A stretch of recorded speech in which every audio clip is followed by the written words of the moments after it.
é ponte, é construção, valor à vida, libertação. Somos semente, somos farol. Quando a alma escolhe ver o sol. Sejam bem-vindos a mais um episódio do canal Em Nome Delas. Hoje nós trazemos uma temática muito importante: os níveis de consciência de uma mulher dentro de uma relação abusiva. Nem toda mulher que vive um relacionamento abusivo percebe o que está acontecendo. Algumas acham apenas que é um relacionamento difícil, um amor difícil. Outras já sentem o sofrimento, mas não têm força para se sair. E há aquelas que têm consciência do sofrimento e decidem agir. Esse episódio é para você, para te ajudar a entender em que nível de consciência você se encontra.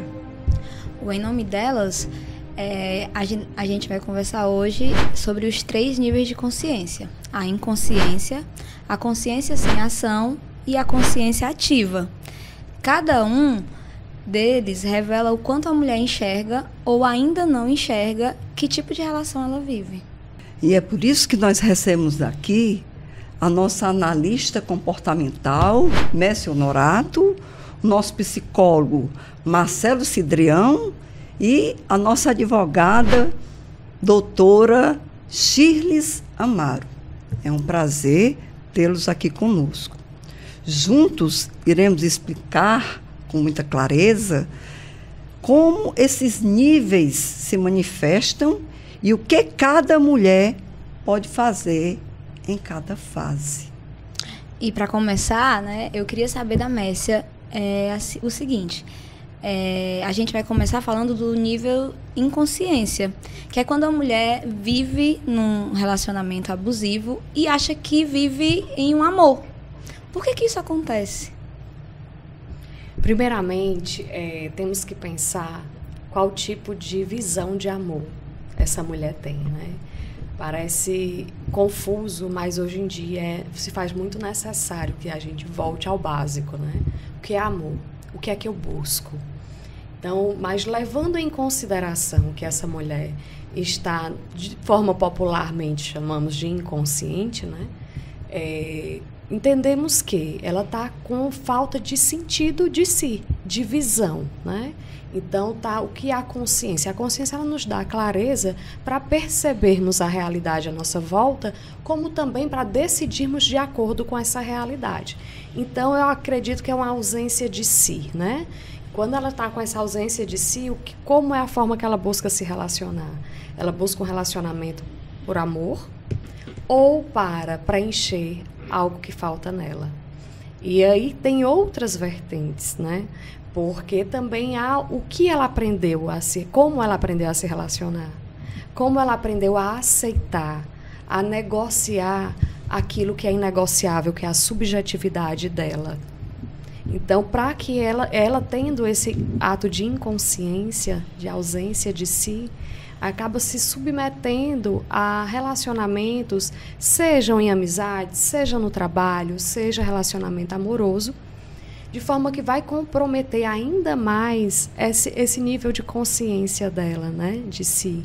Então, tudo que o outro acusa, tudo que o outro fala, facilmente ela acolhe e aceita como verdade, porque ela está mais para buscar essa verdade de quem ela é mesma, no outro do que nela mesma. Então, tem várias camadas aí para ser compreendida, mas eu prefiro, nesse primeiro momento, me ater a perguntas. Se faça perguntas. O que é que eu busco no outro? Quando eu busco um relacionamento, eu busco esse relacionamento respaldado em quê?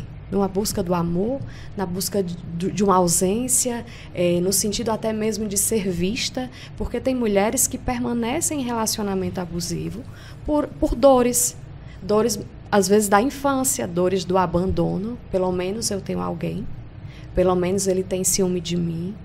E aí se atribui ao amor de forma totalmente disfuncional daquilo que de fato deveria ser um relacionamento maduro entre adultos, ou entre colegas, entre amigos. E quando eu falo a mulher, claro, também eu quero já deixar aqui que é todo tipo de relacionamento e de relações. Muito obrigada, Mércia.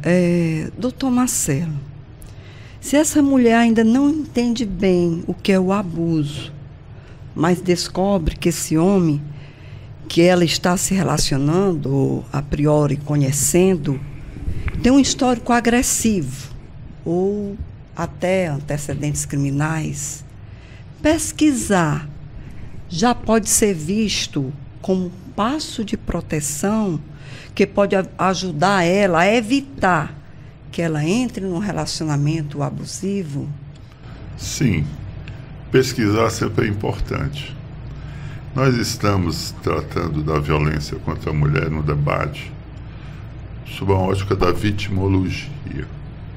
Já existem 70 anos de pesquisa sobre vitimologia no mundo, que começou já a partir do final da Segunda Guerra Mundial. 70 anos se estuda vitimologia. Essa mulher inconsciente, no Brasil, geralmente, estatisticamente, são mulheres negras e jovens. A violência contra a mulher no Brasil só cresce, em todas as regiões. E as estatísticas dizem que as mulheres negras e jovens são mais vítimas do que as outras mulheres. O Brasil é um país muito negro, muito miscigenado, muito moreno.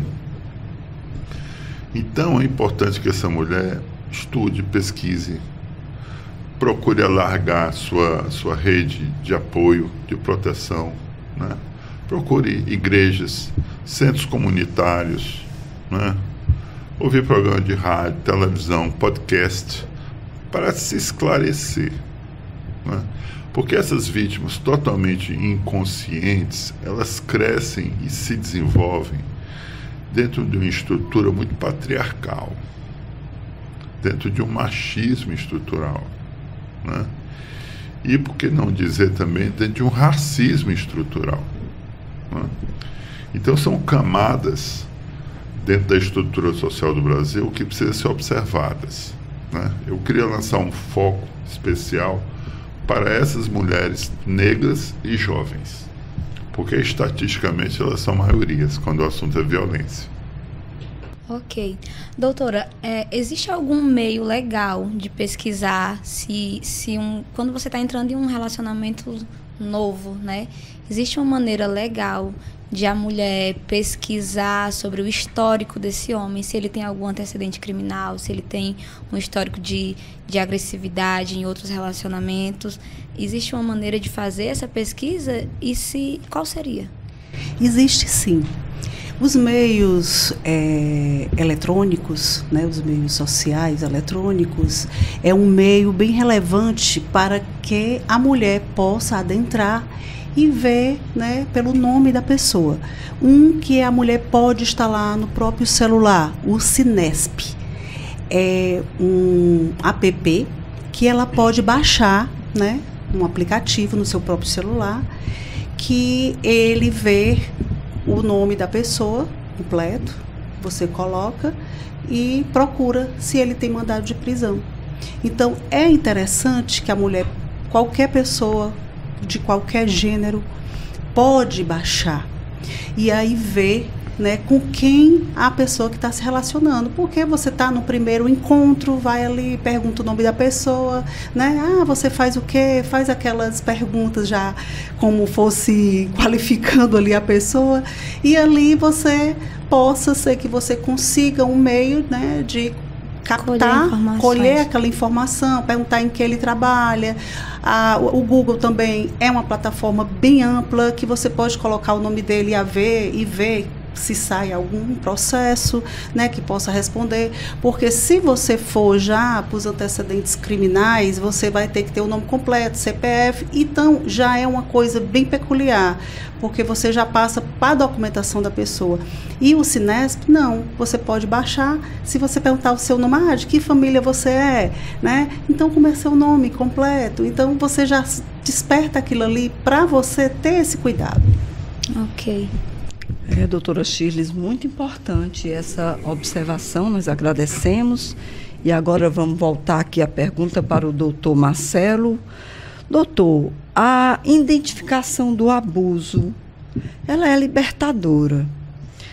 Como essa mulher pode identificar a diferença de o cuidado genuíno e o comportamento possessivo? Boa essa pergunta, Cláudia. São vários os tipos de abuso, né? O emocional, o psicológico, o financeiro, o sexual, o físico, né? Eu entendo que o amor, ele é dócil. O amor é calmo. O amor perdoa, né? O amor é tranquilo, chega a ser quase uma coisa preguiçosa, né? Então, pela entonação de voz, pelo olhar, pela linguagem não verbal, é possível identificar muitos sinais, né? Então, preste atenção na linguagem não verbal do seu companheiro. Preste atenção na entonação de voz. Se quando você faz uma pergunta para ele, se ele olha nos seus olhos, se ele gagueja, se ele fica olhando para baixo, né? Porque ali são microsinais onde a mulher pode identificar pistas. As mulheres são muito boas em matéria de análise da linguagem não verbal, precisam desenvolver mais essa habilidade. Então eu acredito muito na análise da linguagem não verbal dentro de um relacionamento afetivo ou abusivo. Tá bom, doutor, muito obrigada. Tá aí a dica, né, Rafael? Sim. E agora a gente sabe que essas mulheres que estão nesse nível de consciência, né, elas têm que buscar a reconhecer os sinais. No nível 2 da consciência, é aquela consciência em que a mulher reconhece o abuso, está sofrendo no relacionamento, mas tem algo que aprisiona, ela não consegue sair. O que faz essa mulher continuar nesse relacionamento? Eu acredito que seja financeiramente, né? Geralmente, as mulheres que se relacionam muito novas, elas deixam logo o emprego, né? É a pessoa da minha vida, então tudo que ele possa dizer, não, fique em casa que eu vou, né, lhe sustentar, digamos assim, uma hipótese, né? Eu acredito que é o que condiciona mais, assim, a mulher viver acorrentada num relacionamento assim. Eu posso dizer um caso prático que aconteceu Sim. comigo? Não comigo, como uma cliente. Ela me procurou porque ela já vivia muito tempo com um relacionamento abusivo, tanto psicologicamente, porque ele bebia muito e dizia palavrões com ela. E ela era do interior e ela perguntou à minha família se eu poderia fazer o divórcio, né? E ela me procurou e falou, começou a chorar e disse que não estava mais aguentando. E ela disse que eu apareci com uma salvação. E qual seria a forma mais rápida de se livrar disso? Aí eu expliquei as duas formas. A gente pode fazer o divórcio extrajudicial com você. E, no caso, você manda as documentações, a gente faz no próprio cartório. E depois a gente discute a parte material, né? Se vocês têm bens a dividir. Elas não têm. Eu quero só me separar dele, me divorciar dele. Porque eu enfrentei muito. E ela chorava muito. E eu fiquei até assustada. Mas ele embaixo, perguntei, e ela não. Eu não aguento mais viver nessa vida. De muitas palavrões, né? E isso eu não estou mais conseguindo viver. Isso eu fiz, com uma semana saiu todo o divórcio, ela ficou muito feliz. E ela veio do interior para pegar o divórcio, né? E ela disse que quando pegou e assinou, ela se tremia tanto que ela disse que não sabia quanta felicidade ela estava trazendo para a vida dela novamente por estar assinando aquele papel. E aquilo ali me chamou muita atenção. Eu disse, meu Deus. E hoje eu vejo as fotos dela no WhatsApp, a mulher toda maquiada, toda bonita. Eu disse, você está tão bem, graças a você. Eu disse, não, graças a você, que tirou esse medo, tirou de si, assim, da sua essência mesmo, a coragem de se libertar de um relacionamento abusivo. Então é isso, eu acho que nasce de dentro de você, você tem que dar esse primeiro passo. E foi isso que ela deu. E conseguiu, e hoje está super feliz. Ela é uma professora, trabalha, e hoje ela vive super bem. E ele também vivendo na vida dele. Sim. Dando prolongamento à fala da doutora Shirley, vamos voltar para uma outra vertente, e eu encaminho a pergunta para a Messia. E esse comportamento, ele pode ser o efeito psicológico de uma manipulação constante dessa mulher ficar nessa relação abusiva? Eu vejo como os dois lados, né? Existe, sim, o abusador emocional, né? Nesse sentido, parece que tem pessoas que têm mais aptidão para perceber as fragilidades do outro. E existe, por outro lado, a mulher fragilizada, né, já que estamos tratando a respeito de mulheres, a mulher fragilizada que busca de uma forma inconsciente o relacionamento de dependência. Então, para todo abusador, existe aquela vítima. E assim, uma das coisas que me chocou muito foi perceber a busca por as pessoas querendo saber a respeito de narcisista, querendo saber a respeito de relacionamentos abusivos, mas poucas pessoas buscam saber por quê. Por que existe mulheres que se relacionam com narcisistas, já que os traços hoje são tão divulgados, né? Até mesmo sobre relacionamentos abusivos, e por que não existe essa busca para saber, né? Como eu faço para sair daqui? O que aconteceu comigo para que eu aceite e me submeta a esse tipo de maus tratos? E os maus tratos hoje, falando, né, são inicialmente da violência passiva, que essa violência pode ser muitas vezes, quase sempre, o início do caminho para a violência física e até mesmo feminicídio. Se inicia sempre com esse sequestro do outro, né? Que você não é bonita, ou ninguém é sua amiga, ou você não é inteligente, ou esse batom não fica bem em você. E aí vem um monte de crítica que vai fragilizando ainda mais essa mulher, que quando está no nível de consciência ainda relativa, ela até percebe que dói, percebe algumas coisas, mas ela não tem força para agir de acordo com aquela consciência total, plena, que é perceber, como esse exemplo que a doutora Shirley, né, falou aqui, foi uma mulher altamente consciente. Então, a consciência dela já deveria estar no nível de consciência plena, né? Isso não é bom, isso dói em mim, porque eu acho que o limite é sempre, se está doendo, não negocie com dor. Se causa incômodo, se aquilo fere você, pode ser uma brincadeira, porque a violência passiva é justamente, ela vem em formatos e em roupagens que nem parece ser violência, né? Mas se lhe fere, aquilo é grave, aquilo é sério, e não negocie com dor. O limite é sempre a dor. Então, tendo essa consciência relativa, ela ainda pode perceber, se incomodar, mas dificilmente ela irá agir. Já no caso que a doutora nos trouxe aqui, ela tinha uma consciência plena, tanto é que, depois dessas agressões verbais, pelo caminho que se percebe, provavelmente chegaria à violência física. Então, ela não permitiu que isso se prolongasse. Ela disse, aqui já dói, aqui já me tirou de mim tempo suficiente, eu não quero mais, eu não negocio com nada além disso. E ali ela cortou, ela procurou ajuda. Então ela não só teve a consciência do pensar, mas também a coerência de agir conforme aquilo que ela já identificou como não sendo um ambiente favorável para ela. Sim.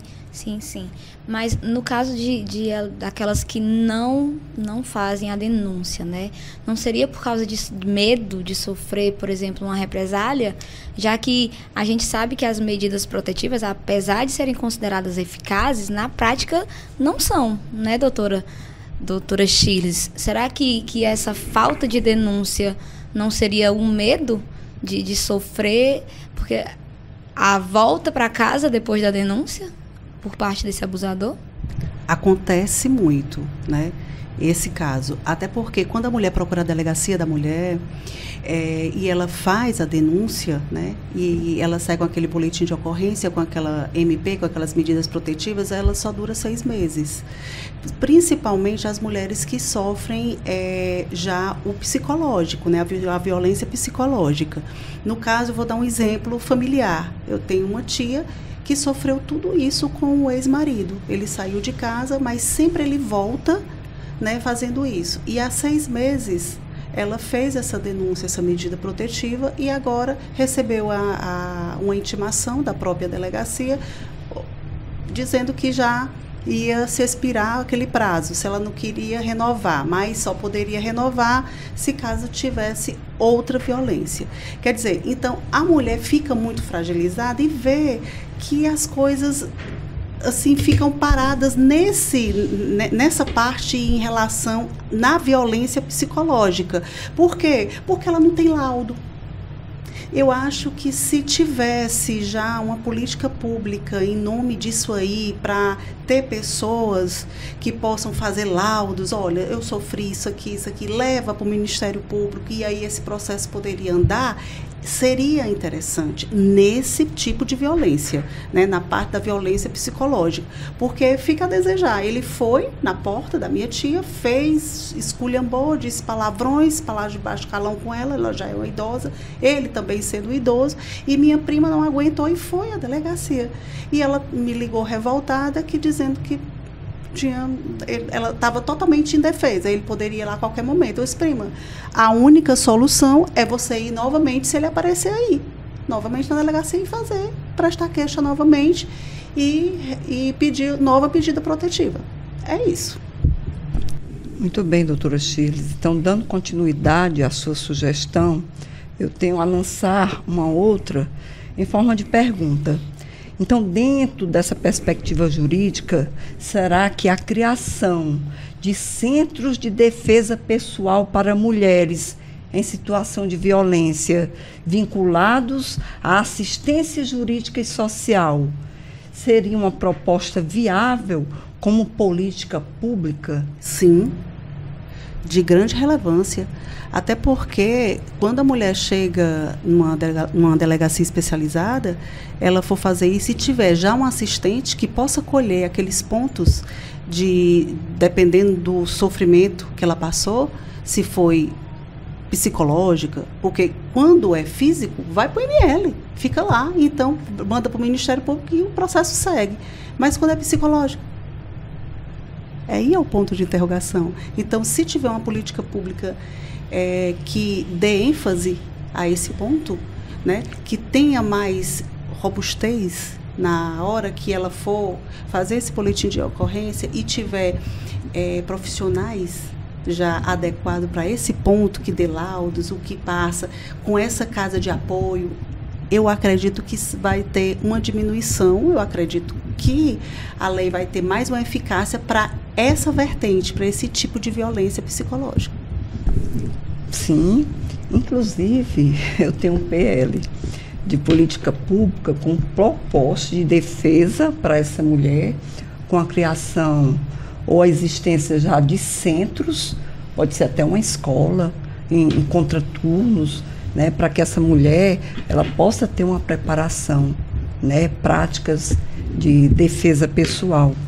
E eu pretendo apresentar nas casas legislativas, né, como iniciativa popular. Eu quero até perguntar ao doutor Marcelo o seguinte, porque às vezes esse homem, e a gente escuta nos meios de comunicação, que tem casos que essa mulher faz a medida protetiva e ele tem uma revolta muito grande e aí diz que vai matar. Então, essa prevenção, doutor Marcelo, dessa mulher ter essa medida de preventiva, no caso, aprender a defesa pessoal, o que o senhor me diz no campo psicológico, isso seria bom para essa mulher? Olha, de grande relevância. Foi falado no debate da importância do laudo, a importância do apoio psicológico. No Brasil,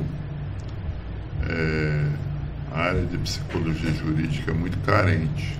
Faltam profissionais no Brasil especializados em psicologia jurídica justamente para formatar esse laudo. Às vezes eu sou convidado para atuar como assistente técnico da parte, justamente para suprir essa falta de laudo, essa falta de parecer técnico, tá? Então, nós temos, assim, um longo caminho a percorrer. Eu louvo o PL, projeto de lei que você tem, mas nós temos um longo caminho a percorrer.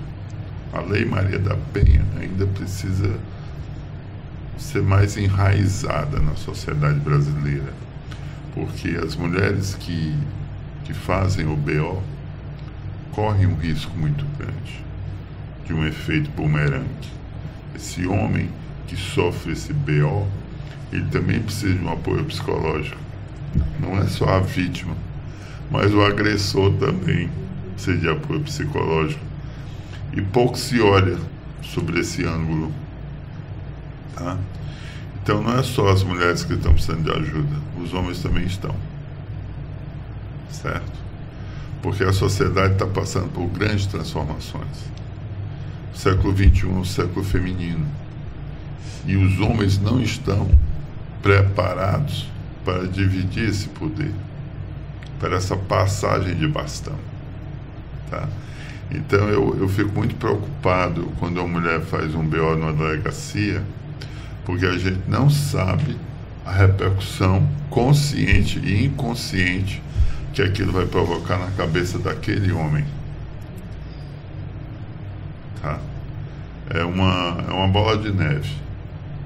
E nos filhos, que os filhos assistem aquela cena, tá?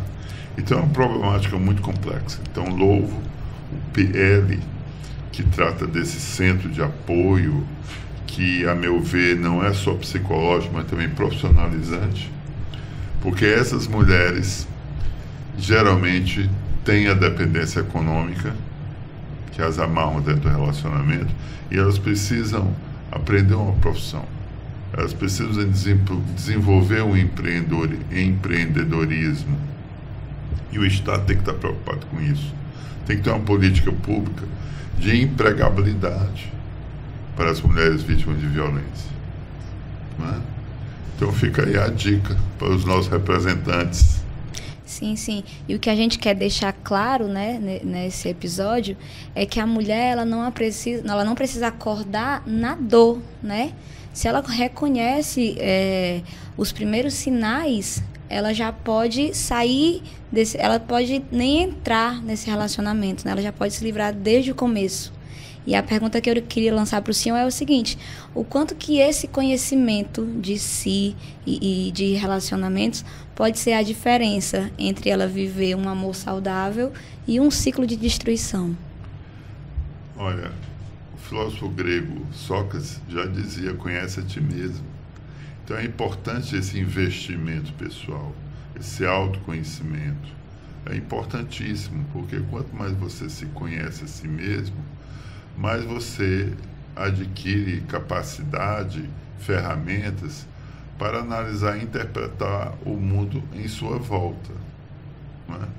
Então é muito importante essa função psicopedagógica do nosso podcast, por isso, para ampliar o conhecimento, né, diante do nosso público-alvo. As pessoas estão sedentas por esses temas.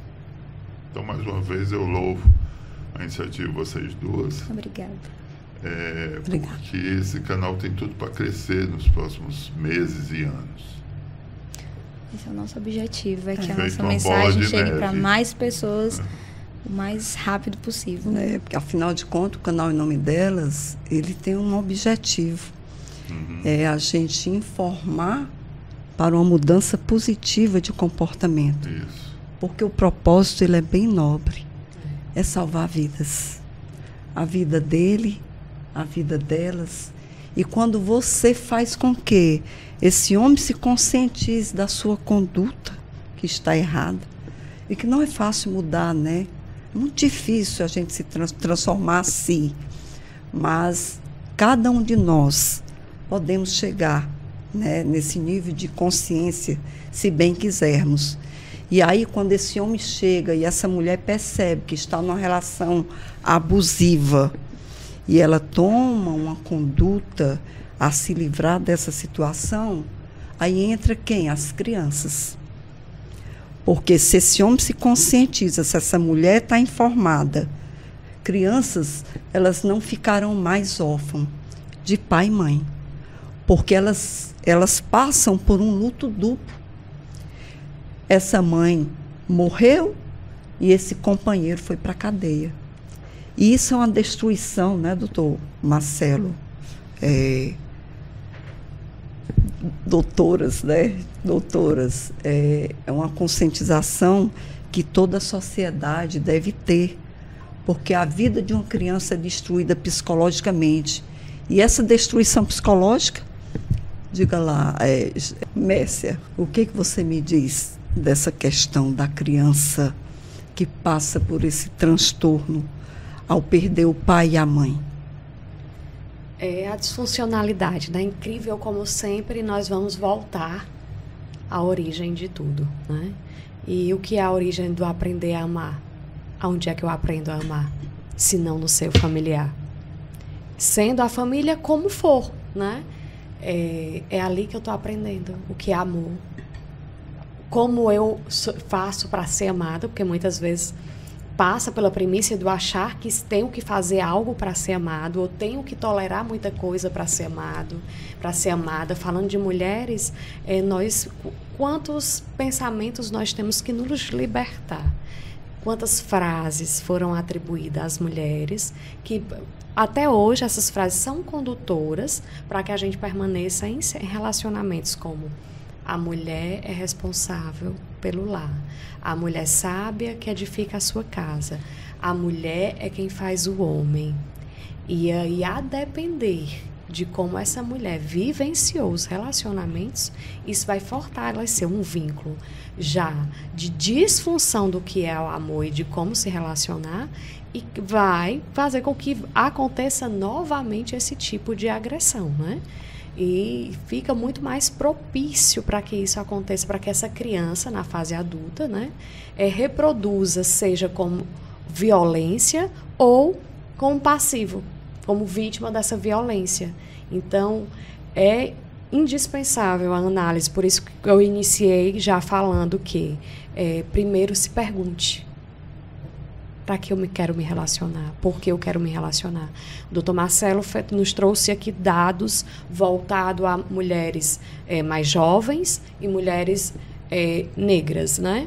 Mas existem também outras mulheres que também os dados ainda não apresentam, porque muitas dessas mulheres também não expõem esse tipo de agressão, seja por falta de amparo jurídico. Elas têm conhecimento de que não é tão fácil, não é tão legal como se desenha ser, né? Agora, houve uma decisão de uma ministra, né, que foi sobre violência. Eu não conheço os autos, eu falo daquilo que foi divulgado, tá? De antemão já faço abro esse parêntese aqui. E ela negou, né, disse que não reconhecia como violência a violência psicológica que a mulher foi feita a denúncia, né, e chegou ao STF, e ela disse que não reconhecia como. Por quê? Porque é muito subjetivo mesmo. Requer, sim, que a justiça também melhore nesse sentido de investigação, como a doutora bem falou, e o doutor Marcelo também, né? Cada um no sentido jurídico, o outro no sentido psicológico, de fato, de como trazer isso à tona. Então, é importante e, enquanto isso, estamos aqui falando sobre, né? E principalmente a consciência de si. Se pergunte de onde você veio. Se pergunte qual foi o tipo de relacionamento que você vivenciou. Se pergunte como você se sentia amado. Porque estas perguntas vão lhe trazer clareza para o tipo de dor que você tem, o tipo de busca que você faz. E essas buscas normalmente são inconscientes, são involuntárias. Por quê? Porque eu ajo de acordo com aquilo que me falta, né? Então, assim, são níveis sociais diferentes, são tipos de conhecimento diferentes.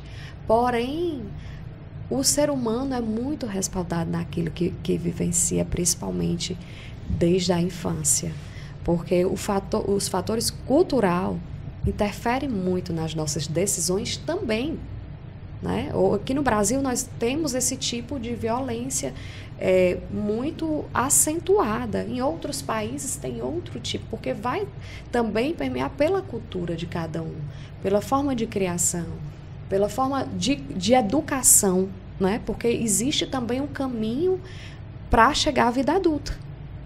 Como é que as escolas têm feito essas abordagens, né? O que é bullying, se não uma violência passiva? E como é que está essa criança que foi acusada de feia, que foi enquadrada como não pertence, você não tem possibilidade de pertencer ao nosso grupo porque você não corresponde com características físicas, porque é muito, muito evidente a questão do racismo na fase da adolescência e da infância. E é algo muito doloroso para qualquer ser humano não se sentir pertencente ao meio. E isso já nos tira da ausência de si. Então, o que é que eu mereço? Aonde eu sou? Aonde eu posso ser aceito? E aí vai desencadeando outras coisas. Ou seja, a violência, até mesmo a física, ela passa pela infância. Ela passa pela adolescência. Ela passa pela visão da mãe, ela passa pela visão do pai, ela passa pela visão do professor. Ela pode ser facilmente mapeada. E aí, o que é que nós estamos fazendo em relação a isso? Estamos fazendo como aquela mãe que agora houve uma agressão, que o rapaz passou e deu um taco de beisebol, não, de sinuca. E bateu na namorada e tem um vídeo mostrando, e a mãe ligou para o pai dele, duas pessoas adultas, o rapaz era um adulto e a moça também. E ela ligou para o pai dela para dizer que se ela continuasse insistindo em ficar com o filho dela, que já estava preso de novo por agressão, ela ia matar todo mundo. Então, essa criança esse homem foi visto. Provavelmente ele já teria. Vimos também agora, recentemente, o caso do Dolabella, mais uma vez, que não tem um poder técnico de dizer que ele é um agressor crônico, porém, analisando o histórico de relacionamentos dele que vieram à mídia, podemos dizer que esse homem precisa ser detido com urgência. E sempre fazendo vítimas. Mas as mulheres sabem até que ponto. Porque quando chega para elas, o que é que vai dizer? Eu sou incompreendido, eu fui provocado nessa agressão, enfim, não sei. São situações que eu imagino que ele deve dizer para que tantas mulheres venham recorrer e cair na dele, né? E voltando também ao paralelo aqui, também de mulheres que cometem violências passivas, que fazem de um relacionamento um alvo, né? Hoje eu vi na internet algumas induções de conquista. Conquiste o homem sumindo, mostre para ele que você é atraente, mostre que tem amigos ou outros homens que têm interesse em você, e aí você está despertando o pior do outro. Como é que você pode... Qual é o nível de relacionamento que você está querendo ter para você a partir do momento que você começa a usar dessas artimanhas para conquistar? Né? Então, assim, cabe a nós como um todo, e eu digo isso por mim também, porque eu me analisei muito em muitas questões que eu não entendia como sendo um relacionamento disfuncional ou até mesmo uma tratativa. E termos consciência do que queremos e como queremos, né? Porque não é só atrair o outro, é atrair para quê? Né? A partir do momento que você usa isso, qual o tipo de relacionamentos que você vai? Eu só queria fazer uma parte. A doutora falou uma coisa muito importante. São os relacionamentos via internet. Eu acho que isso é um tema que dá para um programa inteiro. Relacionamentos via internet, né? Mas só para deixar assim uma pitada, né? Está muito na moda. Relacionamentos online, né? E eu queria comentar um caso concreto de uma pessoa que eu estou atendendo nesse exato momento. Ela está separada do ex-companheiro, relacionamento via internet entre mares, ela aqui no Ceará, ele em Portugal. Houve uma projeção imaginária muito grande, porque a gente não conhece quem está do outro lado da tela, a gente projeta, sempre de forma positiva, a gente não vê defeitos no relacionamento online. Então você se apaixona por uma projeção imaginária e muitos casais resolvem se encontrar, resolvem desenvolver no plano presencial aquilo que eles viveram online, né? E aí o espelho quebra, né? O espelho quebra de um lado e do outro. E aí vira uma violência muito grande. Essa mulher já conseguiu se libertar desse companheiro, ela viveu 6 anos com ele. E ela sempre se lembra na época dos natais, no final de ano, ela dizia que eram os piores momentos, que havia um crescente na violência dele no mês de dezembro, certo? E como ela se transformou depois dessa separação? Ficou mais leve, ficou mais jovial, está fazendo academia, está cuidando da aparência, está pintando o cabelo, está tratando dos dentes. Enfim, como a pessoa se modificou. E eu estou tendo a oportunidade de observar essa modificação nos últimos 18 meses. E é impressionante como a imagem da pessoa muda. A cara, o jeito de falar, o jeito de sorrir. Era uma mulher murcha que agora está se florescendo. A partir dessa libertação desse relacionamento. E muitas vezes, doutor, você deve falar sobre isso com muita propriedade. Não é o amor ao outro, é aquilo que se imaginou que viveria. Né? Quando o espelho quebra, na verdade o espelho quebrou daquilo que você projetou no outro. E não daquilo que ele era de fato, ou que você. Mas são as idealizações, né? As projeções imaginárias. Eu posso dar um exemplo próprio? Pode e deve. Engraçado que nesses relacionamentos virtuais, né? E eu mesma, aconteceu comigo, não que eu cheguei a ter o relacionamento. Eu comecei a paquerar, mas não era tão virtual, era uma pessoa, era do meu trabalho. Comecei a segui-lo pelo Instagram, né? E comentei uma foto. E um comentário normal, sabe? Assim, de um esporte que a pessoa estava fazendo. E a pessoa simplesmente me bloqueou. E eu fiquei assim, sem saber, porque a gente se passava no trabalho e eu acho que acendeu uma luzinha ali para mim. Eu disse assim, então isso já é um sinal. Porque quando a pessoa age dessa forma, deve ter alguma coisa. E eu agora nem olho para a cara da pessoa. E aí eu vejo como a pessoa se voltou agora a olhar para mim. Então, como a doutora Messia falou, em relação assim, quais são as formas de como você quer conquistar um amor? Né? Fazendo ciúmes? Fazendo joguinho? Amor não é jogo. O amor é como o doutor disse, o amor é calmo. É pacífico, né? É compreensivo, é empático. Então, não precisa desse tipo de jogo para você ter um amor. Principalmente, você começa pelo seu, né? Pelo seu amor próprio. Então, eu vivenciei isso, eu disse, não, que é isso? Eu tenho meu amor próprio. A pessoa não quis, eu fiz um elogio, não gostou, pronto. Agora que eu que não quero me relacionar com a pessoa assim, né? Então, são coisas que você pode despertar, sinais, né, das próprias redes sociais, né? E enquanto você quer um tipo de relacionamento assim, virtual. Do exercer controle sobre o outro, né, usando esses mecanismos. Eu também tive uma amiga que recentemente estava não em um relacionamento, mas em um envolvimento bem disfuncional, que já se arrastava por algum tempo, e ela, para se resguardar, que aí já foi o contrário, porque existe as duas vertentes, você fazer o bloqueio como um modo de atingir, vou atiçar, vou fazer ele sentir, e existe o bloqueio também para se resguardar. Não, aquilo está doendo em mim, se eu deixar, eu vou continuar aqui, então para que eu não tenho força suficiente para enfrentar, confrontar, então eu vou bloquear. E aí ele ficou procurando por ela por outros mecanismos, e ela disse, ele está me cercando, e querendo ou não, ela gostando, e aí também já estava num processo de adoecimento, né? E eu disse, isso não é amor, isso não é atenção, isso é controle emocional.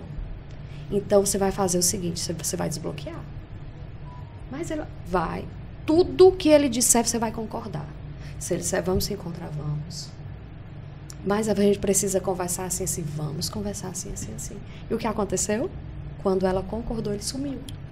Porque era uma questão de controle emocional. Era apenas um controle. Não era a relação, não é ela. Entende? Então, assim, de fato, doutor, precisamos, já deixa a dica aqui, que eu vou acompanhar, assistir atentamente quando vocês fizerem um podcast de relacionamento virtual, né? Porque existem várias formas hoje, principalmente passando pela agressão passiva, se dá muito por estes meios. Eu acho que vai ser bem interessante. E diante dessas observações e experiências, né, pessoais, fica aí a reflexão para todos os ouvintes. E aqui a gente termina o nível 2 e adentramos ao nível 3. Aqui, a mulher, ela já reconhece o abuso e ela age. Mas o foco não é mais a fuga, é a transformação. E aí, doutor Marcelo, agora eu vou perguntar para o senhor. Quando a mulher passa a reconhecer e agir diante dos sinais, ela não apenas está se protegendo, mas ela está, de certa forma, educando esse homem, né? Ela está mostrando para ele qual é o tipo de comportamento que não é mais aceito, né? Que ela não aceita, que não tolera.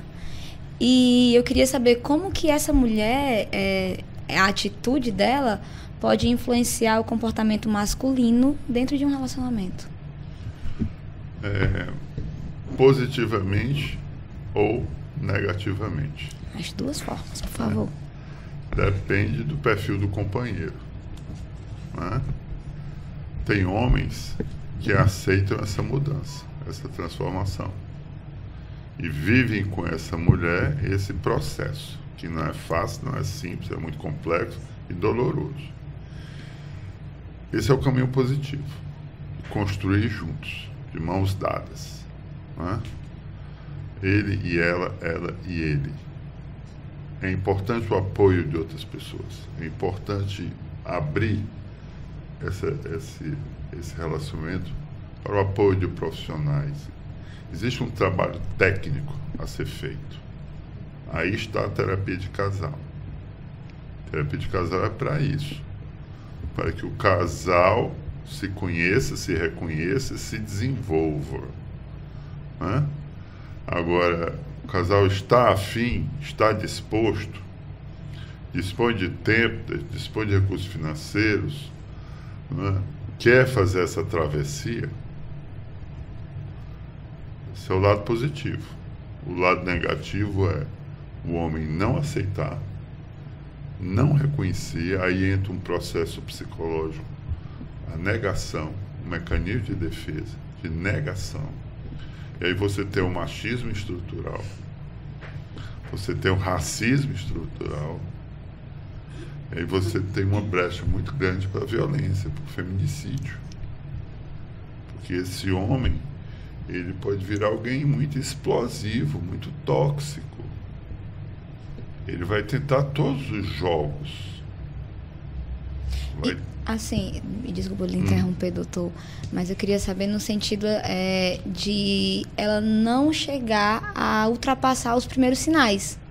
Então, se ela viu que no primeiro encontro ele já tratou o garçom mal, que que no convívio familiar ele trata a mãe, ele dá um grito aqui, assim, nos primeiros sinais, se ela já começa a dizer, não, algo aqui não vai dar certo e ela já vai sair, será que ela não está mostrando de como elas merecem ou ela deseja ser tratada sem chegar ao ponto de viver a dor, né? Porque o nível 3 é quando ela é consciente do que é o abuso e ela age, ela não espera viver o abuso para sair, ela não entra, né? Nesse sentido, entendi. Não seria ela não está mostrando para a sociedade como é que deve ser um relacionamento e de certa forma educando esse homem. Aí você está diante da postura defensiva, sim, preventiva, profilática. Eu costumo dizer para as minhas alunas na universidade, quando eu dou aula de psicologia jurídica, preste atenção na forma como o pai do seu namorado trata a mãe do seu namorado. Porque ali tem uma série de dicas. Porque futuramente, se você casar com aquele rapaz, com aquele garoto, ele poderá lhe tratar daquele jeito. Então preste muita atenção na forma como o pai do seu namorado trata a mãe do seu namorado, né? Porque nós somos construídos a partir de exemplos, de modelos, e é muito forte a influência que um pai e uma mãe exercem sobre um filho. Meu pai já morreu há 15 anos atrás, minha mãe morreu há 10 anos atrás, e todo dia eu penso neles. Entendeu? Eu tenho lembranças, tenho pensamentos, tenho ideias. Me vem à cabeça coisas que aconteceram comigo na infância, na adolescência, na vida adulta. Coisas que eles falaram, que me marcaram profundamente. Entendeu? Então isso existe. É muito forte a influência que um pai e a mãe exercem sobre um filho. Então a gente tem que ter muito cuidado com aquilo que a gente fala para um filho. O casal não pode, não deve discutir, brigar na frente dos filhos. Porque os filhos observam, né? Observam atentamente e eles nos copiam. Então, é importante esse caráter profilático, pedagógico. Não tem direção defensiva? Pois é, a gente tem que desenvolver um relacionamento afetivo defensivo. A gente tem que colocar freio nessas paixões loucas, porque não leva a nada.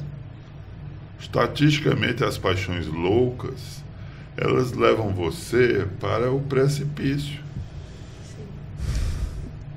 Né? Levam você para o abismo. Porque você não teve freio, ele também não teve freio. Né? Então tem que tomar cuidado.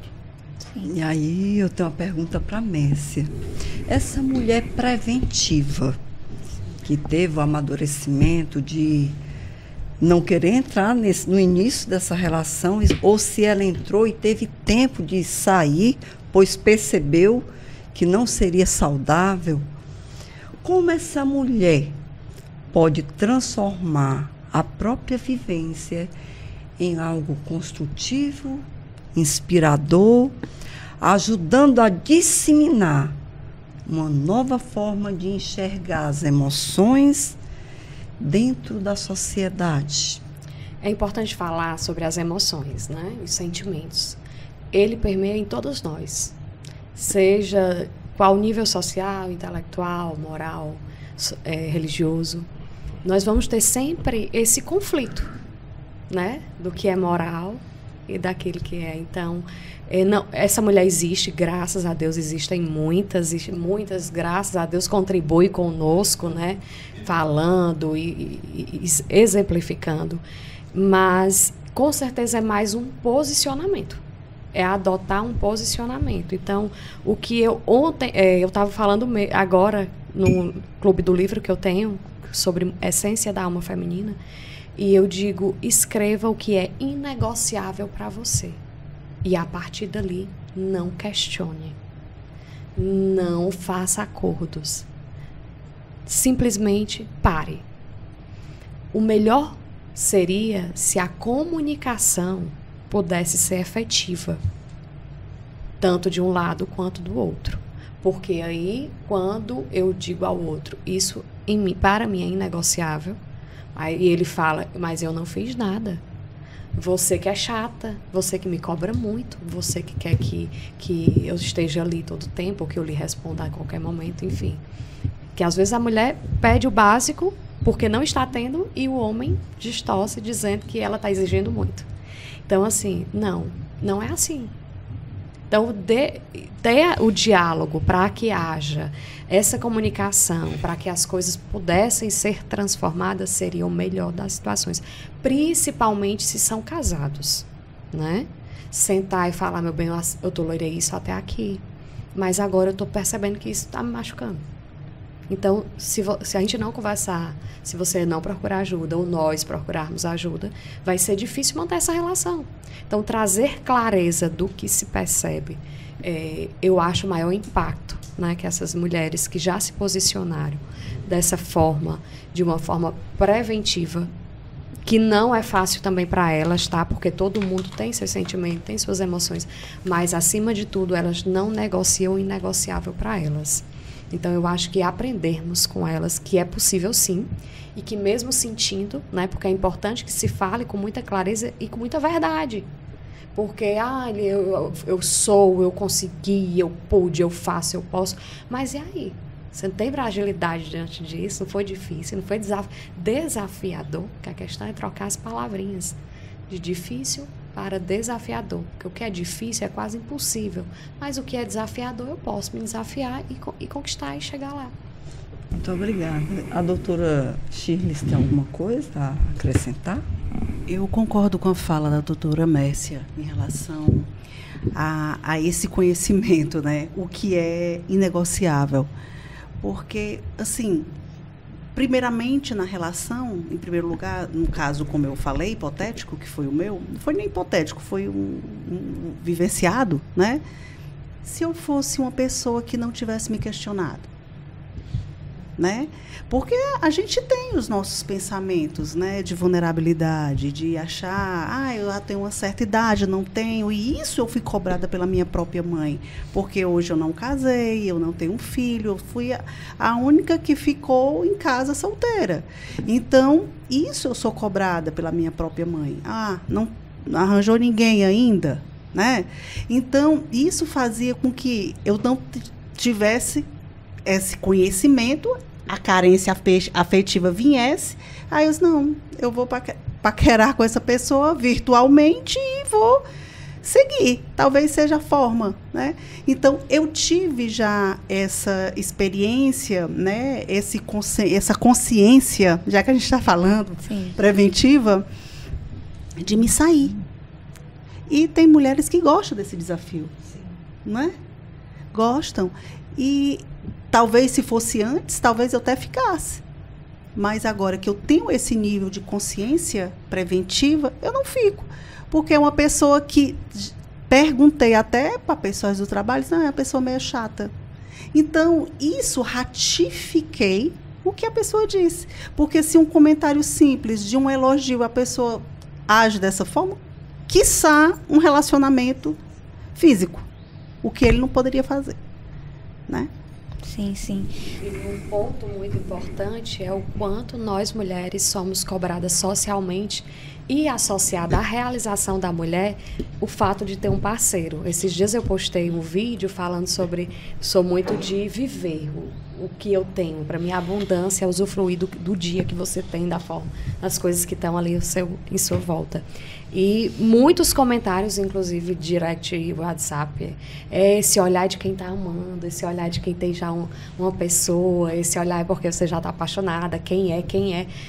Então, assim, se fosse um homem, provavelmente se diria, esse cara está muito bem, está muito feliz, ou está profissionalmente muito realizado. Mas quando é uma mulher, tem sempre uma conotação de que tem um homem por trás, tem uma relação amorosa, né?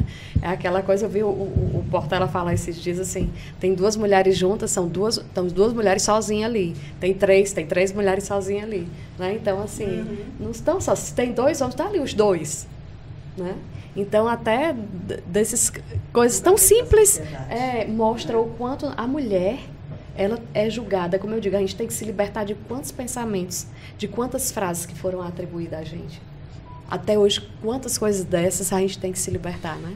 Tá sozinha, mas por quê? Não presta, é inadequada. Por que ainda tá só? Né? E quanto que pode ser uma opção. E como o doutor Marcelo ressaltou aí, que tem palavras que você recebe da sua própria mãe que marcam. E eu tenho essas feridas, né? Eu tenho. Por quê? Porque eu convivi com a minha mãe 27 anos, ela hoje ainda é viva, né? E meu pai não. E eles viviam separados de fato. E ela sempre me colocava a culpa de meu pai não estar porque eu era a pessoa que não queria que eles ficassem juntos. Porque eu era aquela filha mais apaixonada pelo pai, que gostava mais, que compreendia.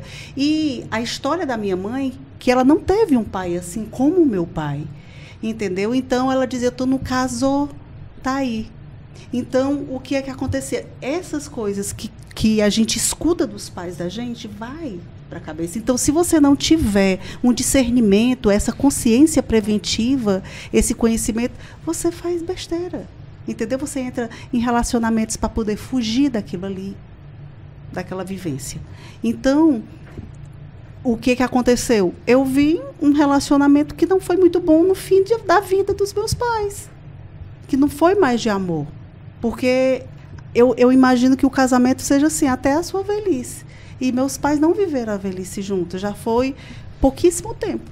Então, foi isso a vivência. Então, isso fez com que eu tivesse esse nível de consciência para, não hoje porque eu estou solteira, mas posteriormente eu tenho uma consciência mais vivenciada para me ter um bom relacionamento, né, futuramente. Sim, sim. Eu gostaria de saber, doutor Marcelo, quando essa mudança de comportamento começa, né, a se refletir nas relações, na convivência coletiva, nós podemos dizer que ela já atua como um fator de prevenção social da violência? Sim. É um fator muito importante, positivo, né? Porque ele irradia influências no meio social, né?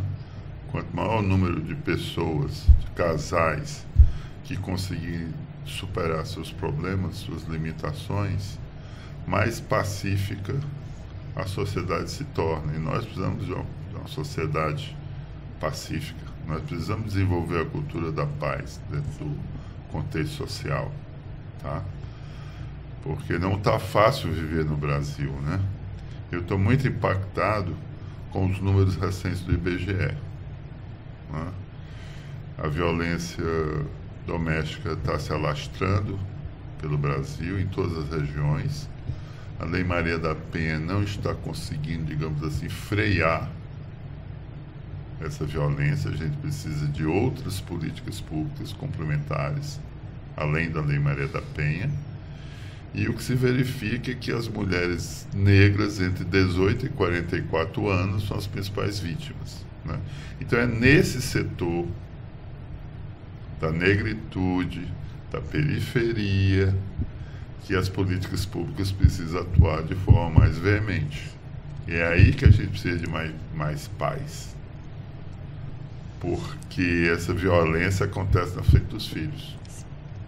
E aquele menino negrinho, moreninho, se ele não for cuidado, se ele não for tratado, se o pai dele também não for cuidado e tratado, ele vai reproduzir, e aí a gente entra dentro desse ciclo, né?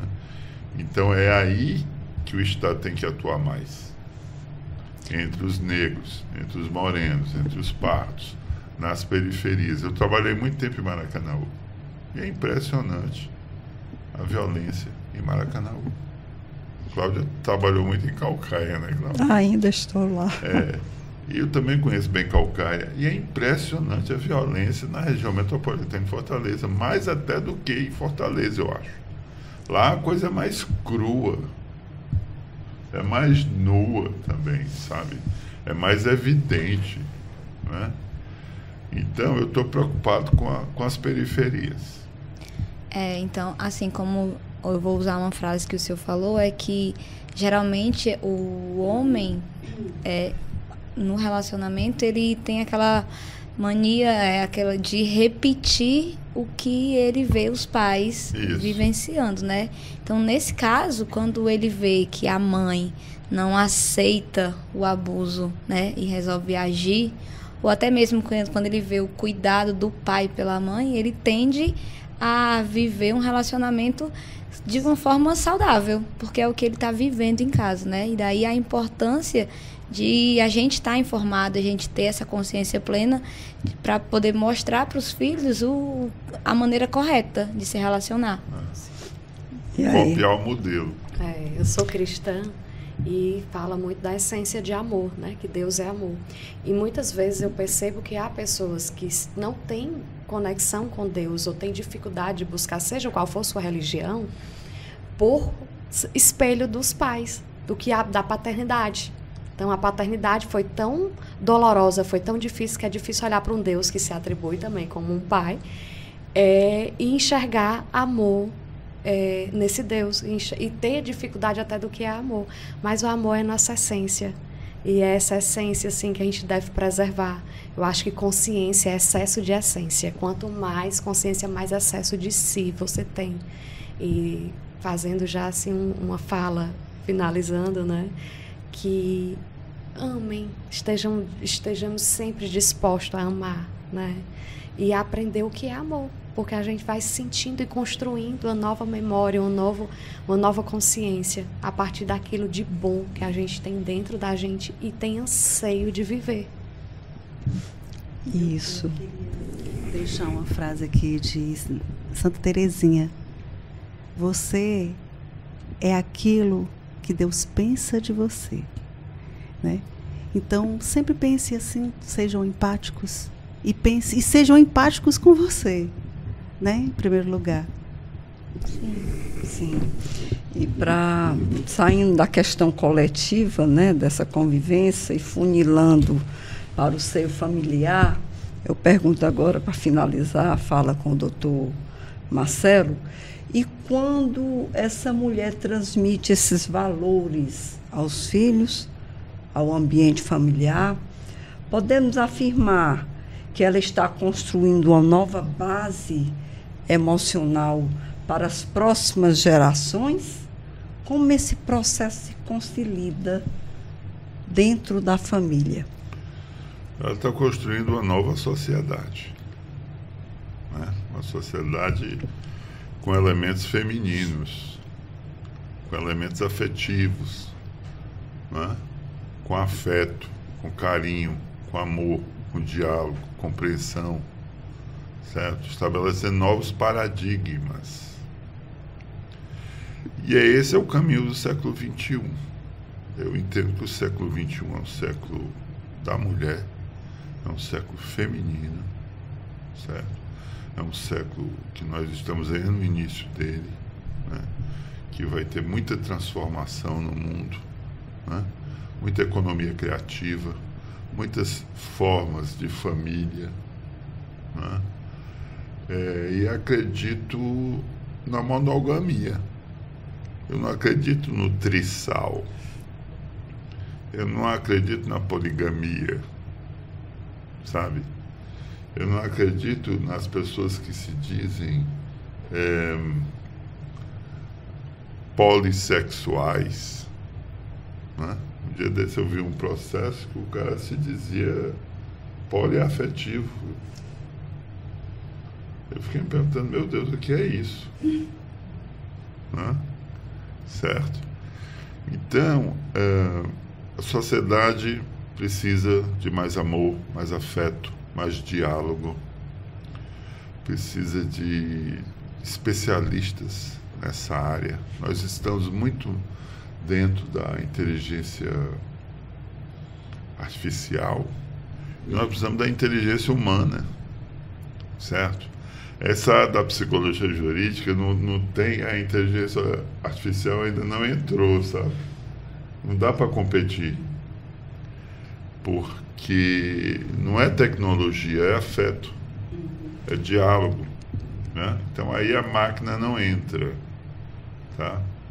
Então, mulheres, aí repetindo uma frase do Sócrates, né? Conhece a ti mesmo, invistam em vocês, né? Invistam num relacionamento preventivo, cauteloso, não caiam nessa de paixões desenfreadas, né? Porque é uma cilada muito grande, sabe? Relacionamentos rápidos, eu também não acredito nisso. Relacionamento, para ser duradouro, ele tem que ser lento. Rápido demais, você conhecer uma pessoa hoje, já vai para a cama com ele amanhã, isso não vai dar certo. As pessoas enjoam muito rapidamente uma da outra, né? Então tem que ter paciência. O amor é dócil, o amor é tranquilo, o amor é simples, né? Então é por aí. Sim, então a gente pode concluir que a mulher, quando ela reconhece, quando ela age, ela não apenas se protege, ela educa, ela transforma, né? Ela educa o parceiro, ela educa o filho e ela ajuda a construir um novo tipo de amor, né? Aquele que não aprisiona, aquele que liberta. Exatamente, é isso que o Em Nome Delas quer. Ajudar cada mulher a reconhecer os sinais, a agir com consciência e a ser exemplo de um amor saudável para si mesma, para os filhos e para toda uma sociedade. E você que se reconheceu em algum desses níveis de consciência, não se culpe. A consciência é um processo. E cada passo que você dá para enxergar já é um ato de coragem. Exatamente. E agora que você já sabe reconhecer os sinais e agir, vem com a gente no próximo episódio. Nós vamos entender quem são essas pessoas, as que machucam e as que permanecem. Porque compreender o perfil de cada um é o primeiro passo para se quebrar o ciclo. O nome delas é um grito de alerta, é um gesto de amor e um convite à mudança. Então você que chegou aqui, a gente pede para que, se você gostou, deixe seu like, comentem, né, a opinião é muito importante.